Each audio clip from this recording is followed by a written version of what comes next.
শারীরিকভাবে প্রতিবন্ধী অত্যন্ত কষ্টের মধ্যে দিয়ে চলে সংসার, তাই আবাস যোজনার ঘরের জন্য যখন আবেদন করেছিলেন কাটমানি চাওয়ার জন্য তিনি দিতে পারেননি, যার জন্য নাম বাদ চলে গেছে তালিকা থেকে।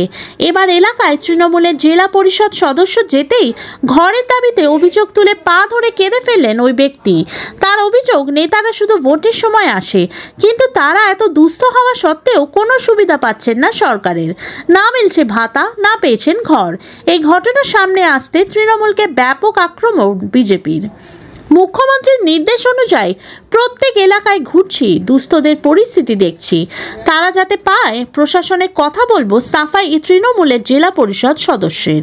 শুরু হয়েছে রাজনৈতিক তরজা। মালদা জেলার হরিশ্চন্দ্রপুর 2 নম্বর ব্লকের মালিয়র এক গ্রাম পঞ্চায়েতের অন্তর্গত মালিয়র গ্রামের বাসিন্দা মুকুলেশ্বর রহমান। শারীরিকভাবে প্রতিবন্ধী তিনি, ফলে তেমন কোনো কাজ করতে পারেন না। সংসারে স্ত্রী এবং 3 সন্তান, বেড়া এবং চালির দেওয়াল, উপরে ভগ্নপ্রায় টালির চালা। অভাবের অন্ধকার গ্রাস করছে সংসারকে, কিন্তু পান না প্রতিবন্ধী ভাতা। নাম নেই আবাসের তালিকায়। সরকারি সাহায্যে বলতে মেলে শুধু রেশন, তাতেই কোনো ক্রমে আধপেটা দিন গুজরান করেন। এদিন ওই এলাকায় কোনো দুস্থ পরিবার সরকারি সুযোগ সুবিধা থেকে বঞ্চিত, সেটা খতিয়ে দেখতে এদিন বাড়ি বাড়ি যান তৃণমূলের স্থানীয় জেলা পরিষদ সদস্য বুলবুল খান। তাকে সামনে পেয়ে ঘরের দাবিতে পা ধরে কেঁদে ফেললেন মুকুলেশ্বর রহমান। বিস্ফোরক অভিযোগ তুলে তিনি বলেন, তার কাছে পঞ্চায়েত সদস্য 6,000 টাকা কাটমানি চেয়েছিল তালিকার নাম তোলার জন্য। তিনি দিতে পারেননি বলে নাম বাদ গেছে। বুলবুল খান তাকে আশ্বাস দেন প্রশাসনের সঙ্গে কথা বলে নিয়ম অনুযায়ী সমস্ত সহযোগিতা করবেন।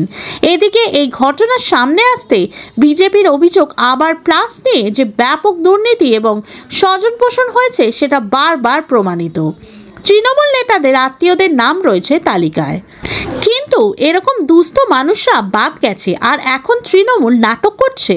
যদিও এই নিয়ে সংবাদ মাধ্যমের সামনে বুলবুল খানের দাবি, মুখ্যমন্ত্রী নির্দেশ দিয়েছেন যাদের কাঁচা বাড়ি, যারা দুস্থ প্রত্যেককে যাতে ঘর পায়।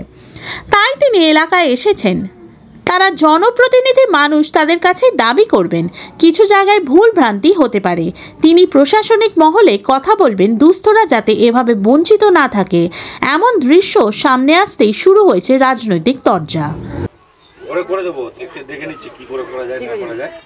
ঠিক আছে, আপনার জন্য লড়বো। এটা হ্যান্ডিক্যাপ সার্টিফিকেটও করবো, সব কিছু করবো। হ্যাঁ, আরেকটা দেবো। ঠিক আছে, হ্যান্ডিক্যাপ সার্টিফিকেট আর করবো আপনার ঘরের উপর। আপনি উঠেন, ব্যাপার নাই, আমি দেখে নিচ্ছি ওটা কি করে করা যায় না করা যায়। ঠিক আছে, ঠিক আছে।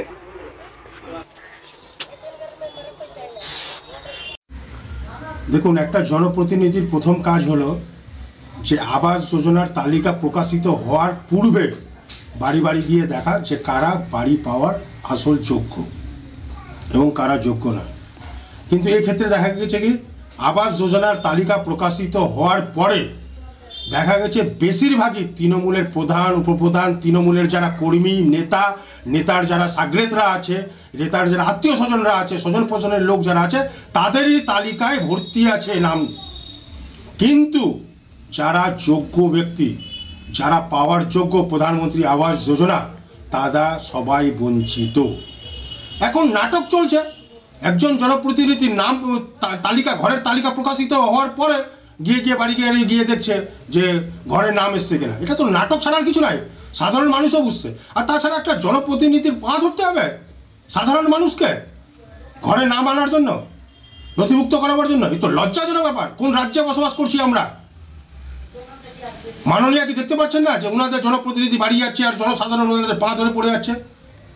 যে কাজটা তালিকা প্রকাশিত হওয়ার পূর্বে করা উচিত ছিল জনপ্রতিনিধিদের, সেই কাজটা প্রকাশিত হয়ে গেছে, জানছে যে এখন আর কিছু হবে না, চূড়ান্ত তালিকা প্রকাশিত হয়ে গেছে। বরঞ্চ কিছু যারা আত্মীয় স্বজনদের নাম, যারা যোগ্য নয় ঘর পাওয়ার, তাদের নামের তালিকা থেকে বহির্ভূত হতে পারে, কিন্তু নাম নতুন করে অন্তর্ভুক্ত করবে এটা অসম্ভব ব্যাপার। তাদের সদস্যরা টাকা চাইছে, আর টাকা না দিতে পারলে পরে গরিব লোককে বঞ্চিত করে দিচ্ছে। এই কোন ধরনের কথা? যারা পাওয়ার অযোগ্য তাদের টাকার বিনিময়ে তাদের নাম নথিভুক্ত করিয়ে দিচ্ছে। এই রাজ্যের মধ্যে একমাত্র এই ধরনের ঘটনা ঘটতে পারে, অন্য কোনো রাজ্যে এই ধরনের ঘটনা ঘটবে না। আমার নাম রূপেশ আগরওয়ালা, আমি উত্তর মালদা সাংগঠনিক জেলার সম্পাদক, ভারতীয় জনতা পার্টির পক্ষে। বলছি কোথায় এসেছিলেন আজকে? আজকে আমি এসেছিলাম মালিয়র জিপিতে এসেছি। আর অ্যাকচুয়ালি এখানে দেখতে এসেছিলাম কি কোন কোন বাড়ি কাঁচা বাড়ি দুস্থ পরিবার পায়নি। তো এখানে যে আমরা দেখছি বাড়ি বাড়ি যে কী হচ্ছে, কে পাচ্ছে কি পায়নি, যেন দুস্থ পরিবার না ছুটে। মমতা ব্যানার্জি বলেছেন কি যেন কোনো গরিব পরিবার বা দুস্থ পরিবার যেন না ছুটে। আমার জেলা পরিষদ এরিয়ার মধ্যে পড়ে। আর আমরা তো জানি কাদের গরিব আছে, কে যোগ্য আছে, তাদেরকে যে দেখলাম সেই জিনিসগুলো দেখছি। আরও অন্যান্য জিপিতেও যাওয়া যাবে। আরেকটা জিনিস দেখা গেল, এক উপভোক্তা আপনার পা ধরে পড়তে দেখা গেল, আবাস তালিকায় নাম কাটা গেছে বলে, কি বলবেন? হ্যান্ডিক্যাপ, তার ব্যাপারে আমি জানি, তার নাম আসেনি। তিনি কিন্তু খুবই খারাপ অবস্থায় আছে। তিনি রিকোয়েস্ট করছিলেন, তো জায়গা আমার কাছে করবে না তো কোথায় করবে? আবদার তো আমাদেরই কাছে করবে, যেহেতু তারা আমাকে নিযুক্ত করেছেন। সেই হিসাবে আমি এরিয়াগুলোতে যাচ্ছি। আর আমি প্রশাসনের দিকে নজরও দেব। আমি আলোচনা করব এই বাড়িগুলো কেন গেছে, যেন কোনো যারা পাওয়ার যোগ্য তারা যেন কোনো রকম বঞ্চিত না। পা ধরার কথা নাই, যেটা আপনি বলছেন কিনা ওটা না, কিন্তু আমাকে পেয়ে তার বাড়িতে গেছি, তিনি তো আমাকে ভালোবাসেন, সেই হিসাবে আমাকে রিকোয়েস্ট করছেন।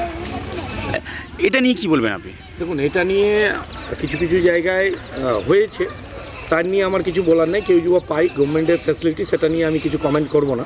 কিন্তু আমার যেটা মেন হচ্ছে, মমতা ব্যানার্জির লক্ষ্য হচ্ছে কোনো দুস্থ পরিবার যেন না বাঁচে, সেটার উপর আমার নজর আছে। কি কোনো দুস্থ পরিবার যেন, গরিব পরিবার, আমি যাদের কাছে গেলাম প্রচুর নিরীহ পরিবার, আরও আমি যাব যেখানে খবর পাবো, অবশ্যই মানুষের পাশে, মানুষের সাথে প্রশাসন লেভেলে আমি অবশ্যই কথা বলবো।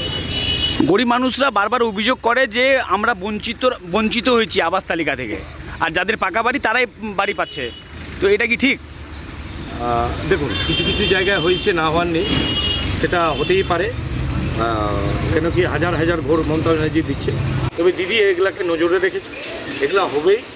দিদি যেটা কথা বলেন, কিন্তু কোনো দুস্থ পরিবার বাদ যাবে না, সেটার জন্য দিদি নিজেই ব্যবস্থা নিচ্ছেন। আর আমরাও প্রশাসন লেভেলে ব্যবস্থা করব। এটা আমাদের কেন্দ্র সরকার, মোদী সরকার এটাকে বন্ধ রেখেছে। আজকে আমাদের বাংলা কোনো রকম সেন্ট্রালের কোনো পয়সা আমরা পাচ্ছি না। এটা তো দিদিকে আমি ধন্যবাদ জানাবো। এই দুস্থ পরিবারের জন্য তিনি দাঁড়িয়েছেন, নিজে বাংলার টাকা দিয়ে বাংলা আবাস যোজনা ঘর করছেন। আমি ধন্যবাদ জানাবো দিদিকে। আমি শ্রী বুলবুল খান, আমি জেপি 15।